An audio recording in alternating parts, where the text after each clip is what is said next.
15 de junho de 2024, nós vamos até logo mais às 9h15 com o nosso Expresso. Hoje eu, João Jesus, trazendo a presidente do Simp, a Grace Reis, para a gente falar um pouquinho sobre Vitória da Conquista, tá bom? Então compartilhe, fale com seus amigos, todo mundo de Vitória da Conquista aí convidado para acompanhar esse grande bate-papo, esse maravilhoso bate-papo aqui, muito interessante, muito importante para a gente falar sobre Vitória da Conquista. Onde você está chegando aí, bom dia para você e para toda a sua família. Estamos quase entrando no radinho também, para você que está no aplicativo. Para você que não tem o aplicativo ainda é muito fácil, baixa o aplicativo da Caçula FM, tá bom? Caçula FM lá na Play Store, pode ir lá baixar o aplicativo e acompanhar onde você estiver. Onde você estiver, você vai acompanhar a nossa programação 24 horas, inclusive no site também, www.caçulafm.com.br. Já estamos também no YouTube, ao vivo também, Rádio Caçula FM.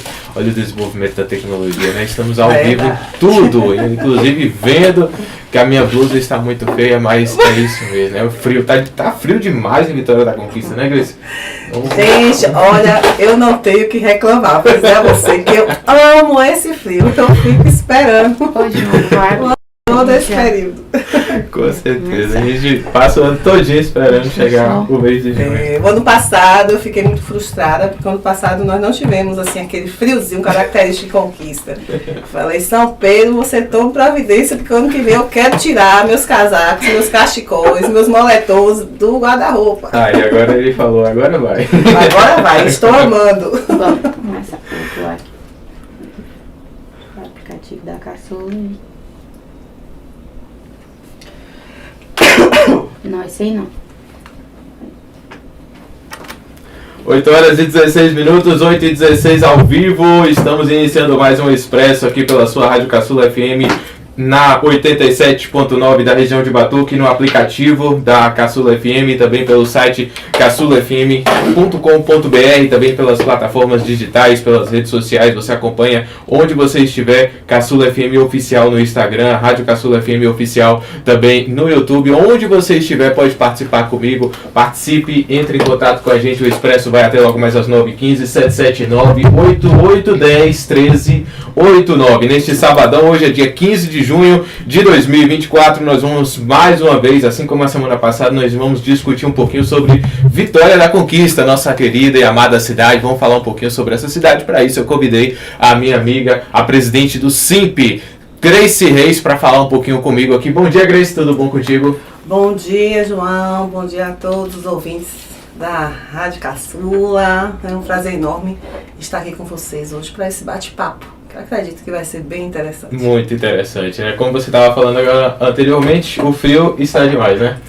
Está demais, mas estou amando esse frio, amo esse clima de Vitória da Conquista, amo essa cidade. Nossa, estava ansiosa pelo inverno.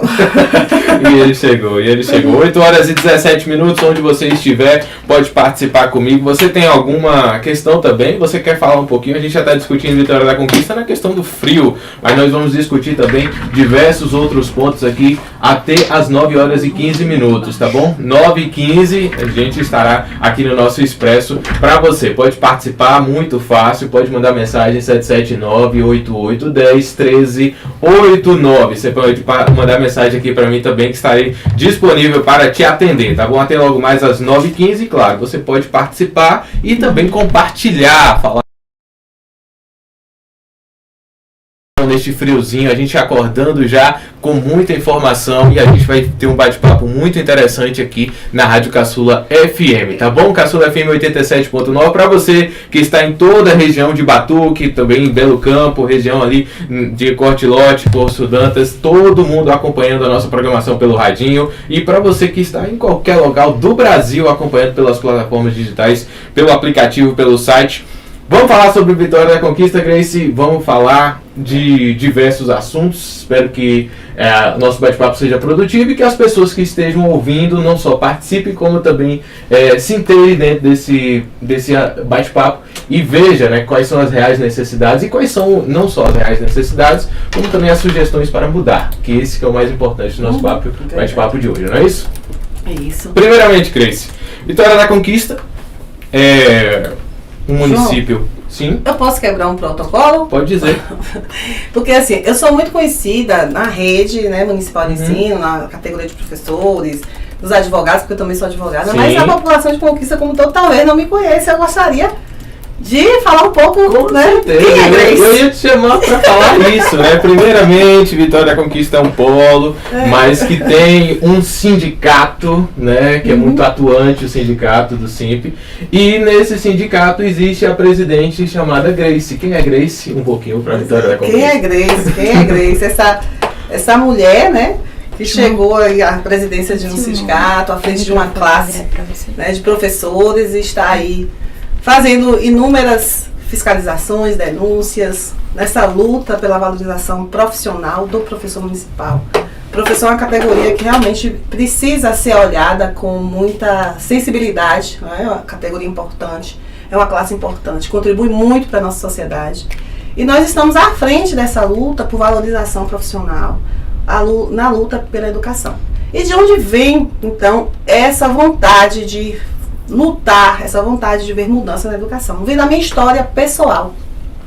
Eu sou filha de professores, né? A minha mãe, Maria Vitória Reis de Oliveira, filha de Dona Adenar Fernandes dos Reis, de seu Antônio, né, de Oliveira, aqui de Vitória da Conquista, residentes ali na Baixa do Arroz. Então, assim, minha mãe conseguiu vencer, né, as condições drásticas, né, de pobreza, de necessidades que passou por meio da educação.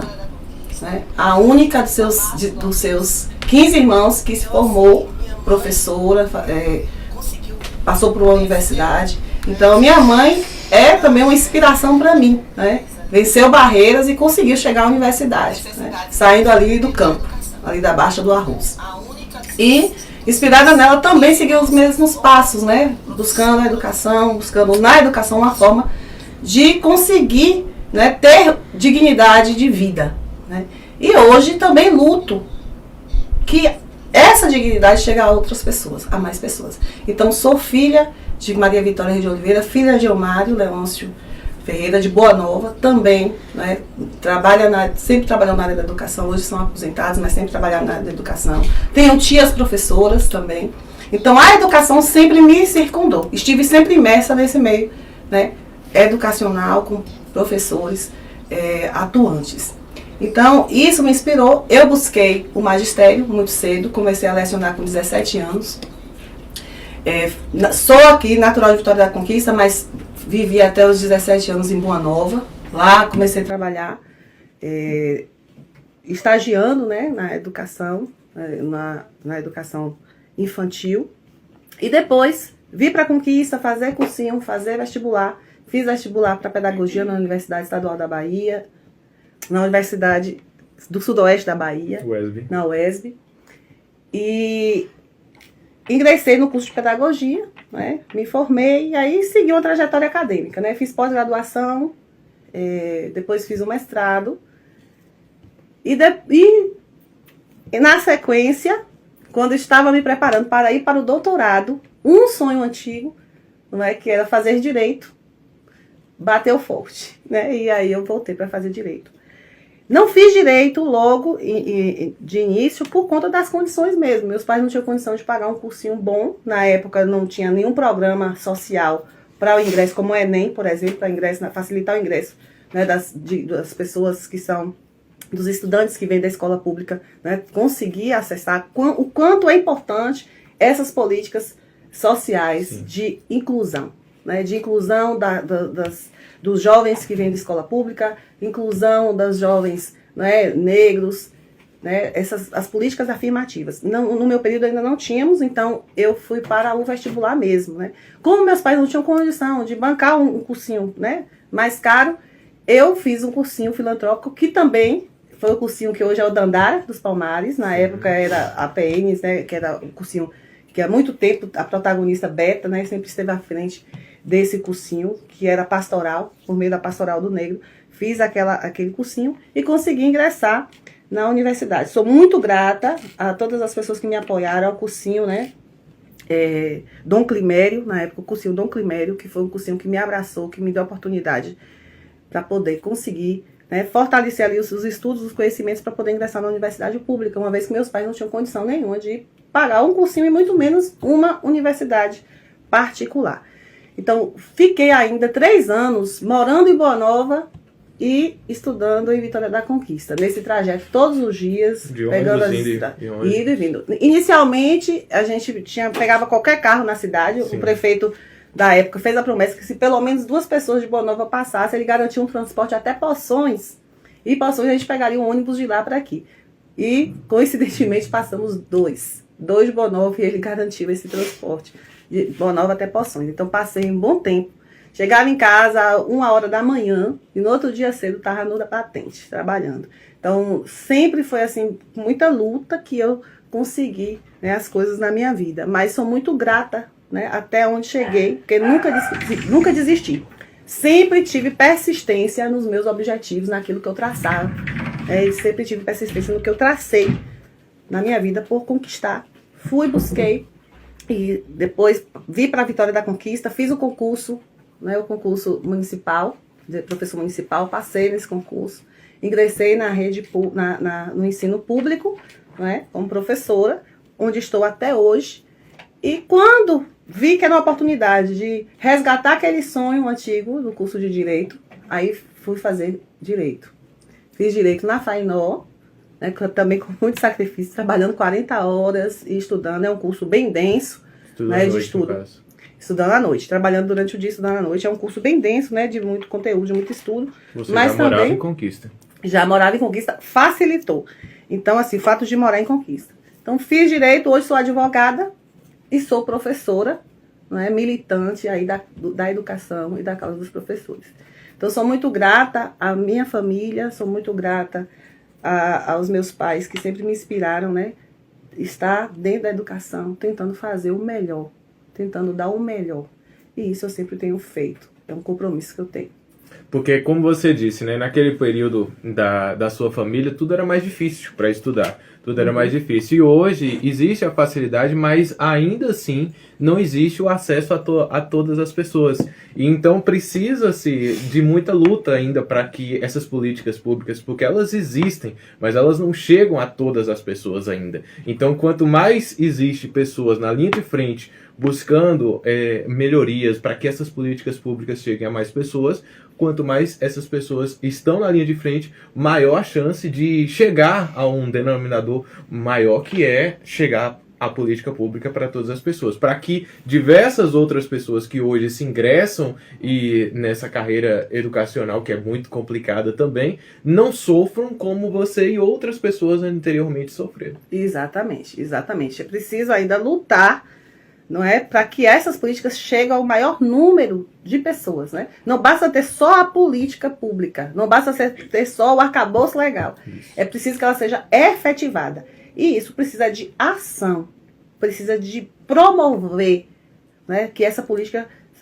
abranja esse público que necessite. Hoje, por exemplo, esse início lá em Boa Nova, hoje em Boa Nova nós temos um ônibus dos estudantes. Isso. Mas precisou que alguém pegasse aquela mata fechada e começasse a desbravar. E eu digo que a política pública é dessa forma. Quando ela chega numa espécie de mata fechada. E precisa aquelas pessoas com as ferramentas para ir abrir caminho, para que outras pessoas possam também chegar. E esse é um objetivo que eu tenho. Com certeza, parabéns inclusive. 8h28, dando aqui um bom dia também para nossa amiga aqui. Eu esqueci seu nome, porque ela inclusive, gente, ela pega matéria junto comigo lá em jornalismo na UESB e eu não sei o nome dela. Manu, bom dia, Manu, grande abraço, obrigado e desculpa ter esquecido o nome. Bom dia para todos aí que estão do outro lado. Bem-vinda, Manu. Vamos falar, né, inclusive... temos vários pontos a gente dialogar aqui, Grace, mas um dos pontos que a gente merece muito destaque é sobre a saúde de Vitória da Conquista, né? Como a gente falou, Vitória da Conquista é um polo, inclusive em diversos aspectos, e a saúde também. Diversas pessoas, né, elas saem de diversas partes da Bahia e até de Minas Gerais também, para buscar um auxílio no tratamento de saúde aqui dentro de Vitória da Conquista. Mas a gente ainda sabe que diversas especialidades não tem pelo setor público. Aí a pessoa já tem que sair da sua cidade, porque lá também não tem, então já é um problema estrutural também, que lá também já não tem essa especialidade. Vem para Vitória da Conquista, mas também não tem pelo público, aí tem que ir para o particular. E além disso, né, temos locais públicos que oferecem o setor de saúde, por exemplo, como a UPA.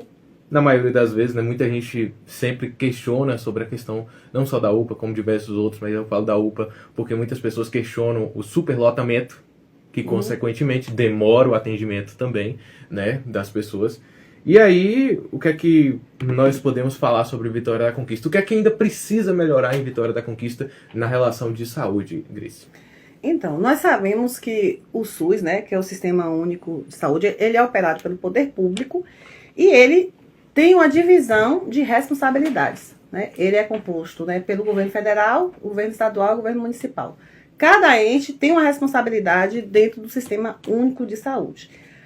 Eu digo que as prefeituras, elas são as que mais absorvem responsabilidades no sentido porque ela está diretamente com a população. Então, por exemplo, o serviço de assistência básica, né, as unidades básicas de saúde, né, a saúde da família, quem é que cuida? O município. Então, precisa haver esse investimento no que é básico, né, na prevenção, nos cuidados iniciais, para que não avance para uma complexidade maior, que tenha a necessidade de ir, por exemplo, para um atendimento de um hospital de alta complexidade, por exemplo, como nós temos aqui o Hospital, né, Geral de Vitória da Conquista. Então, precisa haver o investimento na assistência básica. E como é que nós vamos atuar nessa assistência básica, nesse sistema de assistência básica? Por exemplo, como é que um vereador atua nisso? Porque ele pode atuar. O vereador é uma peça muito importante, um vereador, uma vereadora, na garantia desses direitos básicos dentro do município. O primeiro passo é atuar dentro do orçamento. É você estar atuando, por exemplo, nós temos 15% dos impostos, da arrecadação de impostos, que devem ser obrigatoriamente, constitucionalmente aplicados em saúde. E aí o vereador ele precisa estar brigando nesse orçamento. A aplicação devida desse orçamento. Centavo por centavo. Centavo por centavo. Está garantido que esse orçamento seja aplicado, né? E precisa saber qual é a necessidade do município. O vereador ele tem que ser um pesquisador. E tem que ser um ouvinte qualificado. Ele precisa ouvir a comunidade, ouvir os anseios da comunidade. E precisa estar pesquisando a cidade, monitorando a cidade. Como é que está sendo o atendimento nas unidades básicas de saúde, nos postos de saúde? Na cidade, no campo. Está tendo medicamento? Está tendo médico? Como estão as estruturas desses postos? Precisa estar sempre atento às demandas e às necessidades dessa comunidade para que ele tenha subsídio para, na hora de se discutir orçamento, aplicação de recursos, saber aonde esse recurso vai ser direcionado. Agora, ontem mesmo eu participei de uma audiência pública que está discutindo a Lei de Diretrizes Orçamentárias, a LDO do município. Nós só tínhamos lá a representação de um vereador, que foi a vereadora Viviane. Não tínhamos mais vereadores lá. Embora toda essa discussão vá para a Câmara para discutir, mas é importante que o vereador, desde que esse debate seja aberto com a comunidade, ele esteja presente, porque ali ele vai estar tendo contato com as pessoas e as pessoas vão estar dizendo para ele, como várias pessoas colocaram várias questões lá, pessoas da sociedade civil, da comunidade. Então é preciso que esse vereador esteja atento, porque a partir disso, a partir dessa escuta qualificada da população, é que ele vai poder realmente apresentar emendas, apresentar modificações dentro dessas propostas, dessas peças orçamentárias. Então, estamos discutindo LDO para construir a LOA, que é a Lei Orçamentária Anual, que vai ser vigente durante o ano de 2025. Ou seja, aquele que foi eleito, aquele prefeito ou prefeita que foi eleito, ele só vai poder ter autonomia e dar, digamos assim, o seu tom na política orçamentária a partir de 2026, porque até 2025 vai estar vigente aquilo que foi discutido esse ano, né? Temos também o plano plurianual orçamentário, que também é algo que precisa ser discutido junto com a comunidade, vai ter vigência de 4 anos. Então, é importante que o vereador esteja atento à comunidade, aos anseios da comunidade. E isso eu digo de modo geral. Vitória da Conquista, né, é um polo educacional, é um polo de saúde, é um polo de comércio. Vitória da Conquista está caminhando para essa região se tornar uma cidade metropolitana, pelo seu porte. Então, precisa estar preparada, né, para ter uma saúde realmente de excelência que atenda a população. E a política pública também precisa ser aplicada nos municípios circunvizinhos. Se os municípios circunvizinhos eles tivessem realmente aplicação nessa saúde básica, né, nessa assistência básica, com certeza, muitos problemas seriam resolvidos nessas comunidades. Se tivesse pelo menos baixa e média complexidade, tivessem UPAs nessas cidades circunvizinhas, se tivesse essa assistência básica sendo atendida, nosso município não estaria tão congestionado, né, de demanda da saúde para os hospitais, né, do nosso município, os hospitais de média e alta complexidade. Porque cada um também precisa fazer o seu dever de casa. Os municípios vizinhos também precisam fazer o seu dever de casa, né? E o nosso município também precisa investir em UPAs, né? Precisa investir em mais UPAs. Porque na UPA você já consegue ali fazer uma triagem, né? E evitar que se estenda para os hospitais de alta complexidade. Não tem sentido, não é? Uma pessoa, por exemplo, cortou o pé, pegou dengue, tá indo para um hospital geral, né? Onde nós temos lá casos muito mais graves, né? De muito maior, a complexidade. Corre o risco de piorar a situação. Exatamente. Então, precisa haver realmente porque existe o fluxo mesmo do próprio Sistema Único de Saúde, que é pensado de forma inteligente, justamente para que essas coisas elas sejam resolvidas, cada um dentro da sua instância, né? Digamos assim, aquelas doenças mais de menor complexidade, né, que exija só aquela questão ambulatorial, ela pode ser absorvida ali próprio na assistência básica, né, nas unidades básicas de saúde, nas policlínicas, né, e as de maior complexidade, sim, devem, lógico, ir para os hospitais de alta complexidade. Mas se nós tivermos realmente um investimento certo, não é, nessa assistência básica e média também, de média complexidade como as UPAs, a gente pode sim estar melhorando a situação da saúde e do atendimento aqui no nosso município. Isso eu falo não só em Vitória da Conquista, mas também nos municípios circunvizinhos, porque todos têm a obrigação de cuidar da sua população.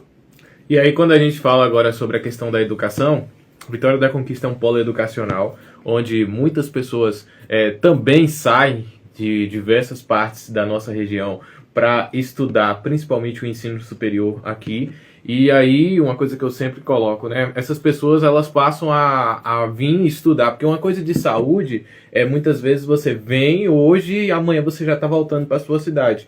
A questão da educação, na maioria das vezes, né? Tem os casos, como você citou, de Boa Nova, e no caso de outras cidades, em que as pessoas vão e voltam todos os dias. Mas a maioria das vezes as pessoas saem da sua cidade e vêm para Vitória da Conquista morar. Trazem Vitória da Conquista como a sua nova casa. E aí já vem uma outra coisa, quando a pessoa chega, gosta do clima, fica aqui, começa a morar aqui, constrói uma vida aqui, muitas vezes cria família, e essa família vai ter crianças, e quando ele vai para tentar uma vaga no ensino infantil, aqui em Vitória da Conquista, também já vem outro problema, que é a questão das creches e do ensino fundamental aqui em Vitória da Conquista. Você tinha dito sobre a questão das outras cidades também investirem. O seu exemplo, por exemplo, Boa Nova precisou que 2 pessoas, no mínimo, né, formassem naquele momento, chegassem para a universidade, para que tivesse um carro para chegar a ter Poções, para que de Poções vocês pegassem um carro para Vitória da Conquista. Diversas outras cidades não têm uma universidade, o que faz as pessoas saírem, inclusive de ônibus, né, todos os dias, e chegar em casa 1h da manhã e tal. Mas muitas pessoas ainda acham que isso ainda é muito melhor do que você pagar um aluguel muito caro em Vitória da Conquista. Por ser um polo educacional, as pessoas acabam vendo que aqui o aluguel também é muito caro. Então é uma estrutura que se construiu e que nós cidadãos estamos nesse meio. Como é que nós podemos resolver essa questão da educação, Grace? Então, primeiramente, né, falar aqui da questão da educação, por exemplo, da educação infantil no nosso município, né? realmente nós temos presenciado uma carência muito grande de vagas na educação infantil, vagas nas creches, né? Crianças aí, nosso município atende prioritariamente as crianças de 2 e 3 anos, 4 e 5 anos. Então, eu fiz um levantamento no próprio site da prefeitura, da PMVC, que eu posso até disponibilizar esse site aqui, vou até falar aqui qual é o site. É o Escola... Deixa eu ver se eu tenho... Depois eu passo para você aqui, ó. https://escola.pmvc.ba.gov.br. Fazendo um levantamento de vagas, porque nós temos recebido lá no sindicato muitas queixas de famílias, né, por falta de vaga. Inclusive, eu tenho um sobrinho de 3 anos, que a minha cunhada e meu irmão, eles se inscreveram na lista de espera de 2 creches aqui do município. Não, de uma creche do município, uma creche, acredito que foi na creche lá da URB 6. E até o momento não foi chamado. Não foi chamado. Então, assim, diante disso, né, eu fui perguntar o que estava acontecendo. Tem uma lista de espera, né, não está tendo vaga e tudo mais. Então, fui fazer esse levantamento de como está a situação das vagas em Vitória da Conquista. Eu encaminhei um documento, um ofício, para o setor de legalização da Secretaria Municipal de Educação. Como até o momento não obtive resposta a respeito disso, fui buscar, né, no banco de dados e encontrei um número alarmante e um número preocupante para o município do Porto de Vitória da Conquista. E eu digo do Porto no sentido de financiamento, no sentido de recurso que recebe para ser investido em educação. Hoje, em Vitória da Conquista, nós temos 1.075 crianças numa lista de espera para serem atendidas pela educação infantil. Repete para mim, quanto? 1.075 crianças. 1.075. E aí eu gostaria de chamar a atenção do Ministério Público. Por que essas crianças estão fora da escola? Na espera. Exatamente. É direito da criança. Educação é direito fundamental. Está garantido lá na Constituição. E é dever do Estado, e aí Estado que eu digo é o ente, a quem cabe a competência, que é o município, é dever do município garantir que essas crianças estejam na escola.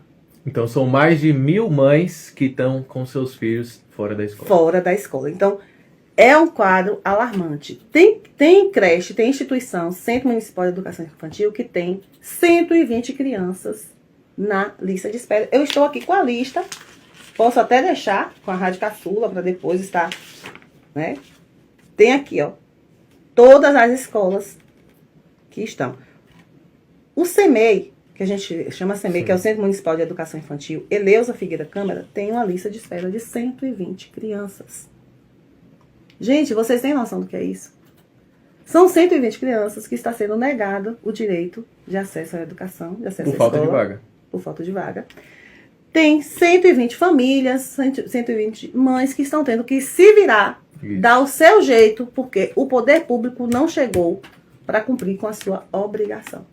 Então, isso prejudica toda a estrutura de uma família. Veja você que uma família de trabalhadores assalariados, o que ele vai fazer para poder garantir que sua criança esteja segura para que ele possa trabalhar, para que essa mãe, para que esse pai possam trabalhar. Então, educação infantil faz parte da educação básica, é direito fundamental dessa criança e precisa ser respeitado esse direito. O poder público precisa investir. E aí eu vou trazer para você a obrigatoriedade. Nós temos essa ampliação da educação infantil garantida no Plano Municipal de Educação, que é a Lei 2042 de 2015, que inclusive já vai encerrar sua vigência agora em 2025, no dia 26 de junho de 2025, o PME ele expira a sua vigência, né, dos 10 anos, e que tinha como meta a ampliação de vagas para a educação infantil, universalizar o atendimento de 4 a 5 anos, 100%, e ampliar a 50% de absorção dessa demanda da educação infantil no nosso município. Então, está lá como meta do PME, que o PME ele traça as diretrizes, metas e estratégias da educação municipal em suas várias modalidades e níveis de ensino. E nós temos aí metas do PME sendo descumpridas. E o PME é uma lei, ele é uma lei tão importante que o gestor ele pode responder judicialmente caso ele não cumpra, né, aquilo que está estabelecido nessa lei. Então, nós temos esse déficit. E aí, no PME, nós temos também metas e estratégias para o atendimento das crianças do campo, da educação infantil do campo. Porque, veja você, se nós estamos falando de instituições de educação infantil no município, agora você imagina essa realidade no campo, onde nós só temos, no território de Vitória da Conquista, apenas um centro municipal de educação infantil, que é o Centro Municipal da Prascóvia Menezes, no distrito de Iguá. E que, inclusive, recentemente, nós fizemos denúncias das condições precárias em que se encontra aquele centro de educação infantil, não é? Com uma extensão que não tem nenhuma condição de atendimento de crianças de 4 e 5 anos, que não tem um banheiro adaptado, que não tem um pátio, né, adequado, que não tem salas com tamanho adequado, como regulamenta, né, os parâmetros, né, as diretrizes, os referenciais de qualidade para a educação infantil. Então, assim, a situação da educação no nosso município, ela não está nem de longe como manda as determinações legais. Não está nem de longe condizente com os recursos que recebe, porque nós recebemos recursos. Tanto recursos que vêm de repasses voluntários e de repasses obrigatórios do governo federal, quanto do próprio município, da própria arrecadação. Um PIB de mais de 1 bilhão, de 1 bilhão e 800 milhões, onde você tem desse recurso, né, um orçamento, um PIB não, um orçamento de 1 bilhão e 800 milhões, onde você tem desses recursos de impostos, 25% para ser aplicado em educação, eu acredito que era para nosso município estar bem mais à frente do que está. Não era para nós termos 1.075 crianças fora da escola, porque isso é muito grave. Então, precisamos pensar, né, o que fazer diante de uma situação dessa. Além disso, tem outras formas de você captar recursos. Nós temos Pró-Infância, que é um programa do governo federal, que é destinado a recursos para a construção de creches, instituições de educação infantil. Nós temos o Brasil Carinhoso, que também é uma forma de você captar recursos de transferência voluntária. Você basta se habilitar, né, apresentar um projeto, apresentar, né, como você vai aplicar aqueles recursos e você consegue captar, que é para equipar, estruturar esses centros municipais de educação. Você tem o plano de ações articuladas, que também você pode estar captando esse recurso. Então, nós temos muitos... Você tem o PAC, que é o Programa de Aceleração do Crescimento, que, inclusive, recentemente, Conquista foi contemplada com o PAC, vai receber pouco mais de 10 milhões. E no projeto de Conquista, pasme você, só apresentou a construção de uma creche. Que será em Campinas. Uma creche. Então, assim, como é que você tem mais de 1.000 crianças fora da escola, fora da educação infantil, e você apresenta dentro de um projeto de uma captação de recursos, uma creche? Uma creche vai resolver o problema de mais de 1.000 crianças? Então, gente, precisamos analisar tudo isso para que a gente possa estar escolhendo pessoas que realmente se preocupem com a questão da educação. E o educação é base. E o papel do legislador nesse caso? Eu vou agora para o papel do legislador. O papel do legislador é o quê? É fiscalizar isso. Infelizmente, nossa Câmara, nós temos uma Câmara hoje com poucos vereadores que realmente atuam. Né? Com poucos que realmente atuam.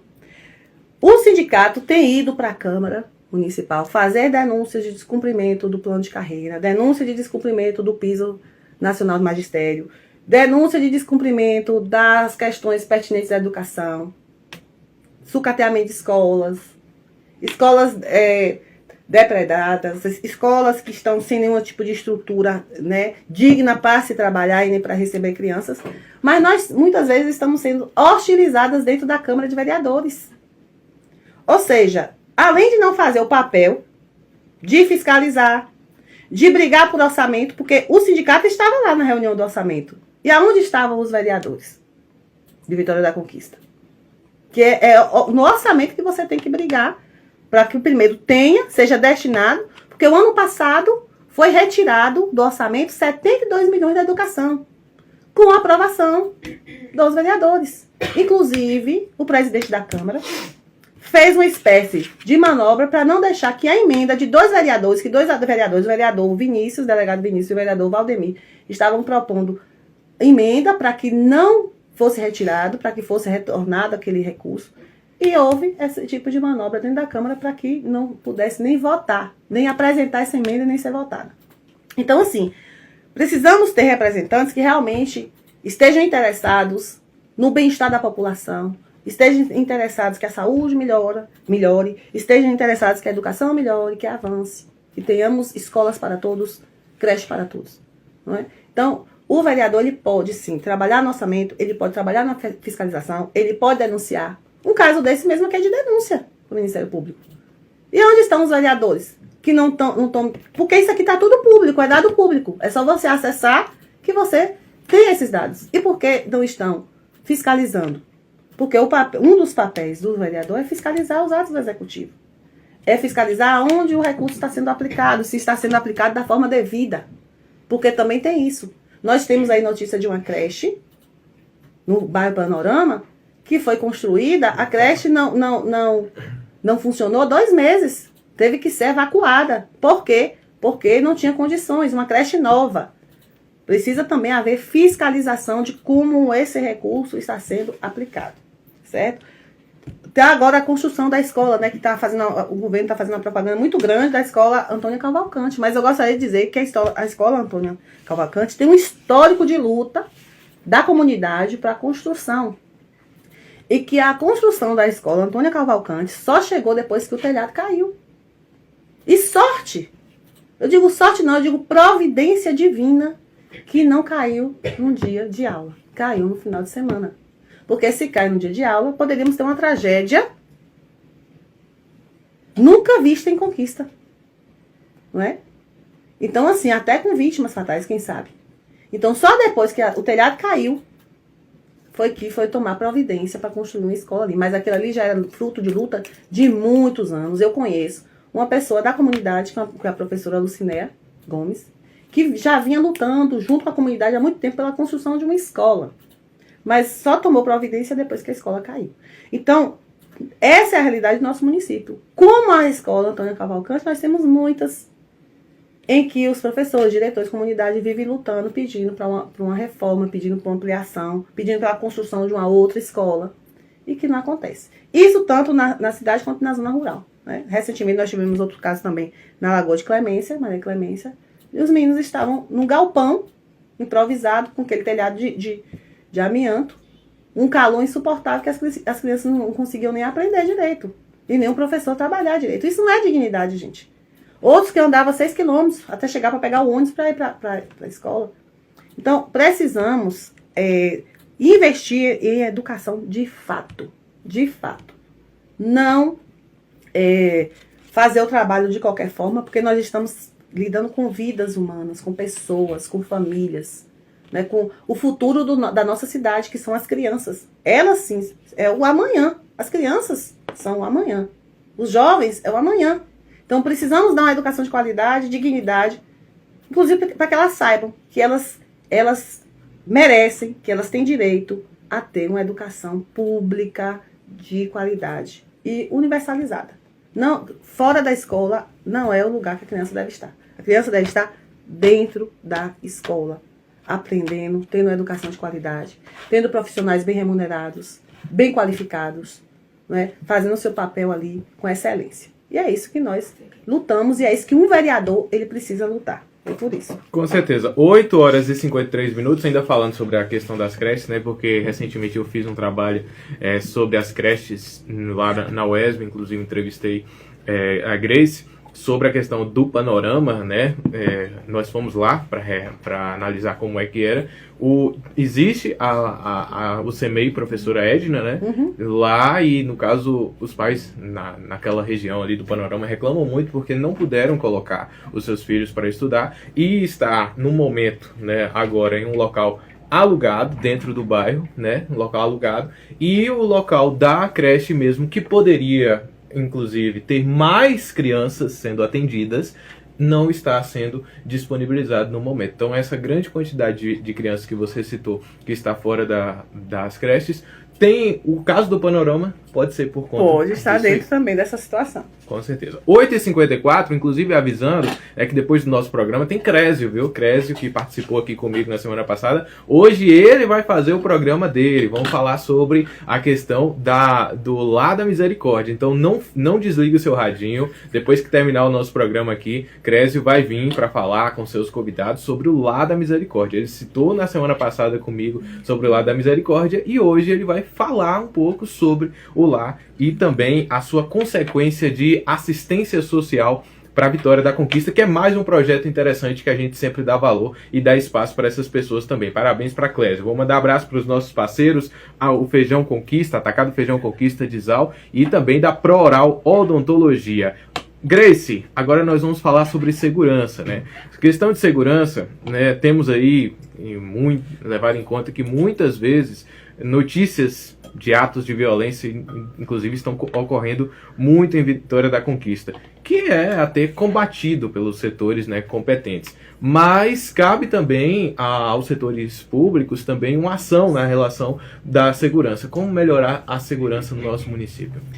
Então, é muito importante esse tema, né? Nós vivemos uma, de certa forma, uma insegurança por conta da violência, né? E isso não é só uma questão de Vitória da Conquista, é uma questão, né, nacional e tudo mais. Mas essa questão de violência, João, me permita puxar um pouco a sardinha do meu lado, né? Do lado das mulheres. Não é nem puxar a sardinha.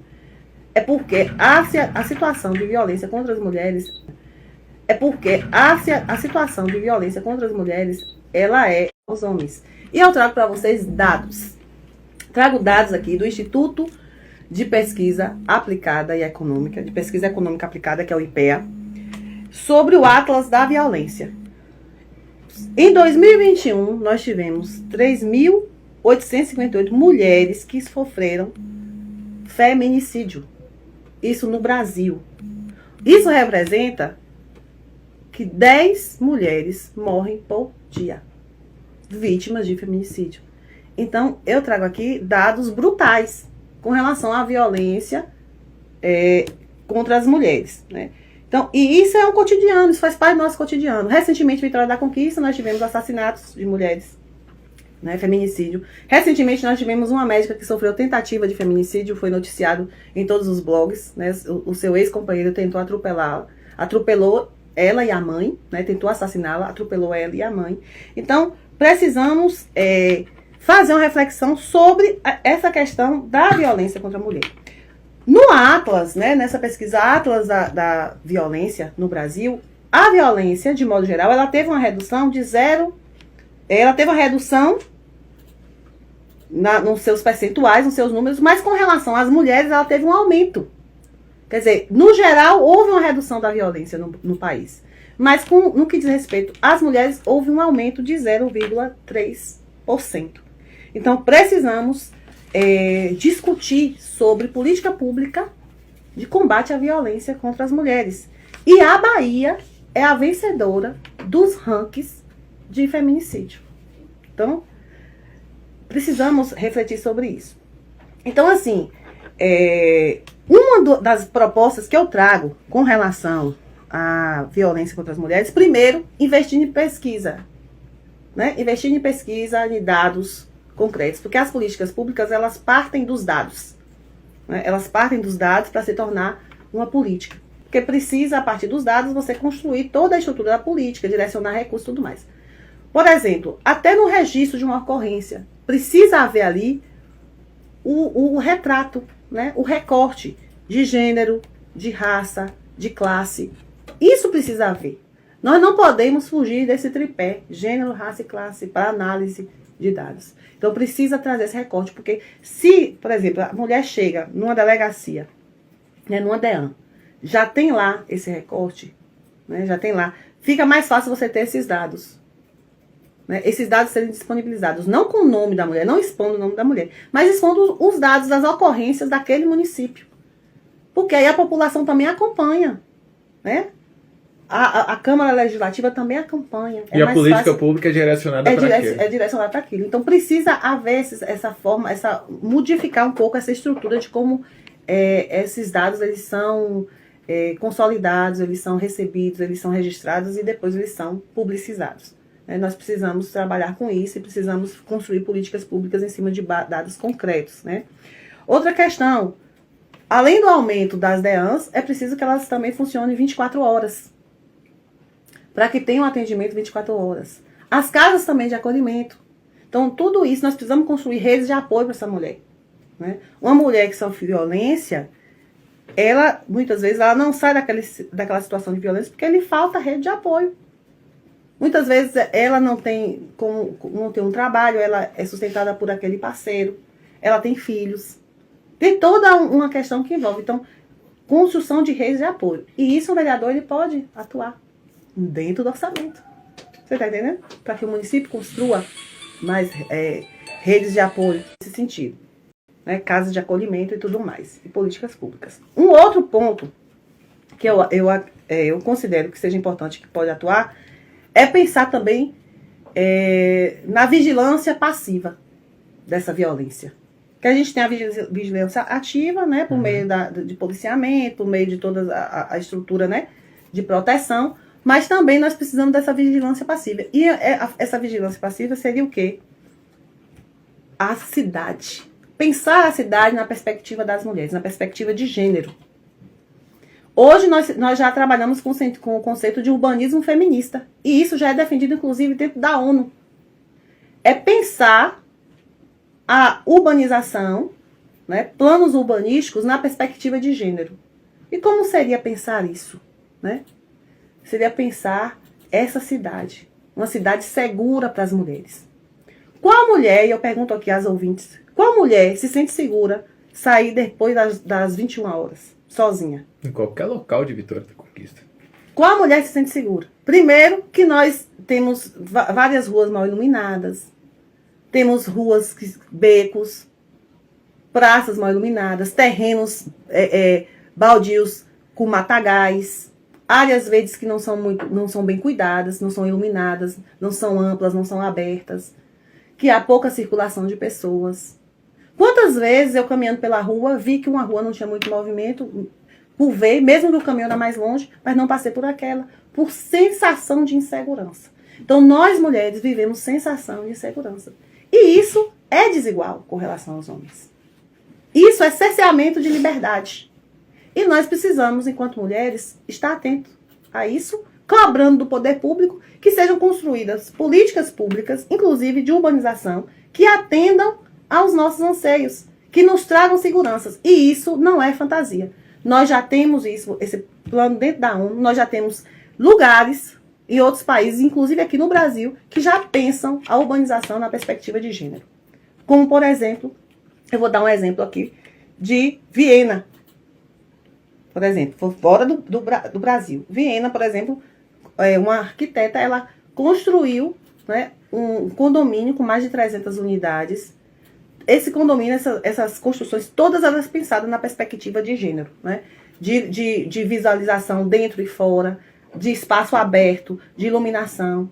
Né? Na Espanha, por exemplo, tem uma lei de igualdade de gênero que nenhum plano de urbanização passa se não apresentar um relatório de gênero, de impacto de gênero, como que aquele plano de urbanização ele vai repercutir na perspectiva de gênero, trazendo segurança para os mais vulneráveis, e as mais vulneráveis somos nós, mulheres, trazendo segurança para as mulheres. No México, por exemplo, na cidade do México, tem um programa chamado Caminhos Seguros, onde foi mapeado as ruas, os bairros, os lugares onde mais havia ocorrência de violência contra as mulheres, né? E foi criadas estratégias para que diminuísse, como, por exemplo, ampliou-se iluminação, colocou monitoramento de câmeras, botões de emergência, caso a mulher se sentisse insegura ou ameaçada. Né? São estratégias. Vão resolver? Isso a gente não sabe se vai resolver 100%. Mas vai, de certa forma, intimidar. Vai ser um passo para a gente pensar essa segurança dessas mulheres. Pois nós não não nos sentimos seguras na nossa cidade. Para além disso, essa questão de trabalhar nesses espaços abertos, nesses espaços bem iluminados, onde a gente proporcione a circulação de pessoas. Porque onde há maior circulação de pessoas, há um risco menor de ocorrência de situações de violência. Então, pensar tudo isso. Mas é um início. É um início. Por quê? E as mulheres também precisam participar desses projetos de urbanização. Participar fora, pressionando para que o poder público ele exija, por exemplo, que passe, por exemplo, um projeto dentro da Câmara Legislativa, exigindo também que os planos urbanísticos do município tenham um relatório de gênero. Porque aí vão ter que pesquisar a cidade, vão ter que ouvir as mulheres, ouvir os sujeitos que sofrem essa violência cotidiana, para assim pensar a urbanização dessa cidade. Porque tudo é atravessado pela perspectiva de gênero, inclusive a política, inclusive um plano de urbanização. Que aí então, o que eu ia perguntar, né, desculpa, inclusive, é isso, como um projeto desse passa numa sociedade machista ainda e inclusive, que precisa do apoio e comprovação da Câmara, em que, na maioria das vezes, é ocupada por maioria de homens. Exatamente. É uma outra coisa que nós precisamos pensar. E eu digo aqui, eu estou trazendo a questão das mulheres, mas nós também precisamos pensar a acessibilidade. As pessoas também que têm deficiência, né, que têm sua mobilidade, digamos assim, comprometida. Nossa cidade precisa pensar essas pessoas. Precisa pensar a questão da acessibilidade, precisa pensar a questão da segurança, ser uma cidade segura para as mulheres. E isso perpassa pela política. E a mulher, então, precisa ter representatividade dentro dos espaços de decisão, como, por exemplo, uma Câmara Legislativa. Né? Então, precisamos ter essas mulheres lá, porque para que elas pensem a cidade na perspectiva também do lugar de ser mulher dentro dessa sociedade, dentro dessa cidade conquistense. Então, pensar essa política, pensar a mudança, não é, da nossa Câmara Legislativa é importantíssimo. Nós temos uma Câmara que não tem se mostrado atuante em várias pautas. Não é? Nós somos maioria na sociedade. E por que não somos maioria dentro de uma Câmara Legislativa, por exemplo? Por que não somos maioria dentro dos espaços de decisão? Né? Eu vejo, assim, na Câmara, geralmente nós estamos lá quando estamos reivindicando, estamos, né, em campanha salarial e tudo, mas eu acompanho o programa que tem, né, a apresentação pela TV, pela rádio, né? Uhum. Acompanho a transmissão e tudo mais, e às vezes me deparo com situações esdrúxulas. Isso. Entendeu? Recentemente eu me deparei com um vereador querendo que fosse aprovada uma moção de aplauso ao Elon Musk, ao bilionário Elon Musk. Gente, será que Vitória da Conquista não tem mais nada de importante? Será que a população, será que não está penando com saúde, com educação, com segurança, com assistência social, para um vereador se preocupar com uma moção de aplauso para Elon Musk? Gente, a população precisa acordar. Um vereador desse, ele não está lá representando a população conquistense. Porque se ele estivesse, ele estaria lá apresentando projetos para melhorar a educação. Ele estaria apresentando projetos para melhorar a saúde. Estaria apresentando projetos para melhorar a assistência social. Estaria apresentando projetos para melhorar a questão da mobilidade urbana. Projetos para melhorar a questão da segurança pública no nosso município. Geração de emprego e renda. Agora, para mim isso, na minha opinião, é um desserviço à população. Infelizmente, é um desserviço à população. Quando não é um tipo de projeto desse, né? É ofendendo a população, como nós, professores, já fomos ofendidos por vereadores ali dentro. Já fomos humilhados, tivemos nossos salários expostos de forma covarde. Então, assim, precisamos renovar essa Câmara. Precisamos colocar pessoas que realmente querem trabalhar pela população. Por quê? Porque o voto é um poder. E aí eu já estou entrando, acho que até à frente aí na nossa entrevista. O voto, ele é um poder. Na Constituição diz que todo poder está lá no artigo 1º, no artigo 1º. Todo poder emana do povo, que o exerce por meio de representação. Isso é constitucional.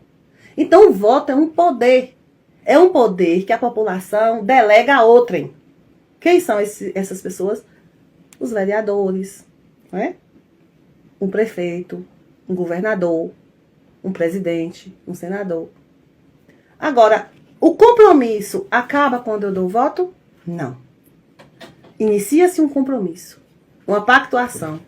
Eu votei em você, confiei que você vai fazer o trabalho. Agora, 4 anos, eu também tenho um compromisso de acompanhar o seu trabalho e você tem um compromisso de me prestar contas do que você está fazendo. De honrar com o que você se comprometeu. De trabalhar pela população.